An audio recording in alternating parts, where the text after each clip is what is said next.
প্ৰভু, তোমাৰ ওচৰত মই এটা কমপ্লেইন আছিল প্ৰভু। তোমাৰ কাৰণে মই সোমবাৰ পালোঁ, মই উপবাস খালোঁ। মই বৃহস্পতিবাৰ পালোঁ, মই উপবাস খালোঁ। মই শনিবাৰ পালোঁ, মই শনিবাৰ উপবাস খালোঁ প্ৰভু। তোমাক কোৱাৰ কাৰণে মই শাওনা মাহটো গোটেই পালিলোঁ প্ৰভু। মই সকলোতে ফুৰি ফুৰোঁ তোমাক কোৱাৰ কাৰণে। অসমৰ গোটেই মঠ মন্দিৰ যিমান আছে সিমানত গ'লোঁ মই আঁঠু মাৰি।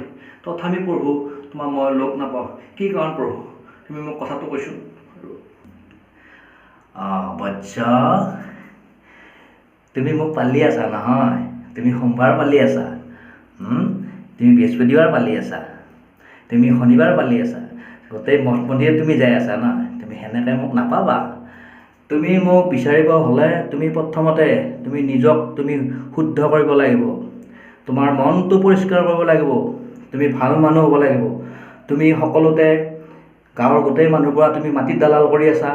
তুমি সকলোৰে মুখৰ কাঢ়ি খাইছা পইচা। তোমালে সকলোৰে তুমি ঘৰত তুমি বাকী দোকান খাইছা, দোকানৰ পইচা খাইছা।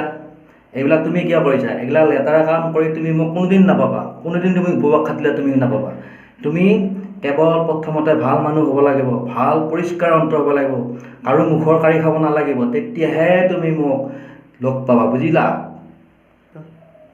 প্ৰভু, মই বুজি পাইছোঁ তোমাৰ কথাখিনি। মই আৰু কেতিয়াও দালালি কাম নকৰোঁ প্ৰভু। মই আৰু বেয়া কাম নকৰোঁ কেতিয়াও। মই সদায় শুদ্ধ পথেৰে ভাল কামেৰে তোমাৰ ওচৰত মই সদায় সেৱা যাওঁ প্ৰভু। তুমি মোক মাফ কৰি দিয়া প্ৰভু, মাফ কৰি দিয়া।